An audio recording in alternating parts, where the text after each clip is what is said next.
Excel 2016 Module 6. This is part 7, and we will begin working with using templates, and we will start out first of all with using the saved templates that are available online.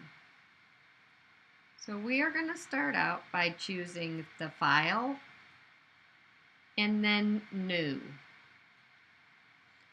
All of these options are actually templates. It's basically a starting point that is predefined for you, and you can choose things to change or modify about them after you start working with them. So the first thing you want to do is you want to search online for the template that you need. So for example, if I am wanting to use a timesheet, I would click in this search box and type in timesheets. When I search, it's going to look through their online templates, and it's going to locate several options for me. And what I'm going to do is I am going to find the timesheet option that says weekly timesheet 8.5 by 11 portrait. So this is the one I'm going to choose. A couple things you want to look at when you are selecting templates to use with your office products. Keep in mind, all office products have these. Word, PowerPoint, Excel, they all have templates, even Access. So when you go to use a template, one of the first things you want to look at is who provided that template. You know, I've gone out in Word and looked for templates of certain types of letters or memos, and you find some things out there that have really poor grammar and are not written well at all. So you want to look at who created these. If it's Microsoft Corporation, you can probably feel like they did some testing and they made sure, for example, in Excel, that their formulas are in there correctly and things are not going to have problems in them as much.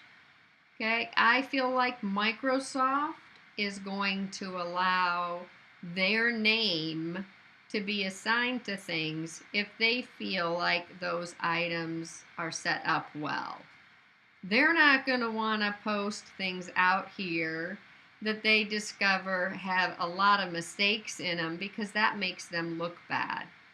But if you look at who it was provided by and it says Joe Schmo, then you don't really know if the formulas are correct and if everything is set up okay. It doesn't mean you can't use the worksheet, but it does mean you should be reviewing the formulas to make sure everything is set up correctly before you rely on it. So now that we've picked this timesheet, we're going to go ahead and click on the Create button.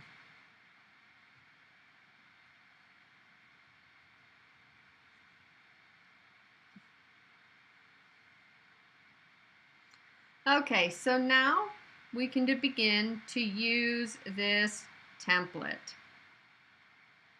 You'll notice that it comes in with the name of the template name followed by a number.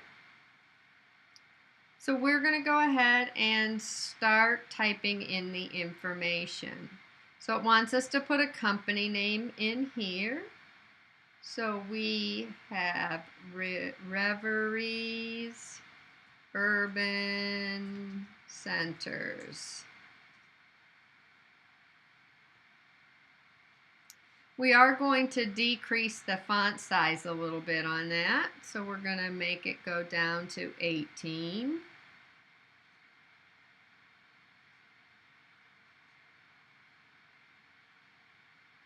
Then on C4, we're going to type the individual's name. That's Gordon Warren. We'll go down and type the manager name of Timothy Root. The week ending date of 8/26/2017. Now notice when I typed in the week ending date, it automatically fills in each day of the week for me. In D10, I have 8. D11, I have 8. But on Tuesday, he actually worked 9.5 hours. So he gets 1.5 hours of overtime. And we're going to assume that that is all he worked. So when we scroll down, it wants to know the hourly rate that this individual is paid. So in, whoops, where'd that go? There we go. In D18, he makes regular pay of $15 an hour. And we're going to enter 22.5 as his overtime rate. And then you can see it computes his gross pay for both hourly and overtime, and then gives him a total. So that's how easy it is to utilize these templates. We can pick something that's already been created, and we can then enter the information into it. There are templates out there for amortization schedules for loans, for investment purposes. There's all sorts of them. We're going to go ahead and save this file. And we are going to enter a name of Warren's Weekly Time Sheet.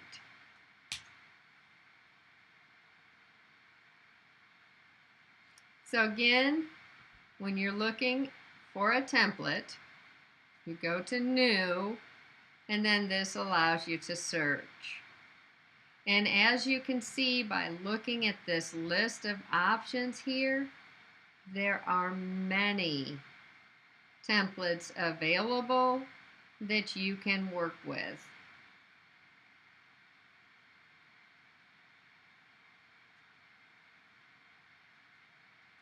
In the next segment, we're all going to look at how we can take a file and turn it into our own custom template.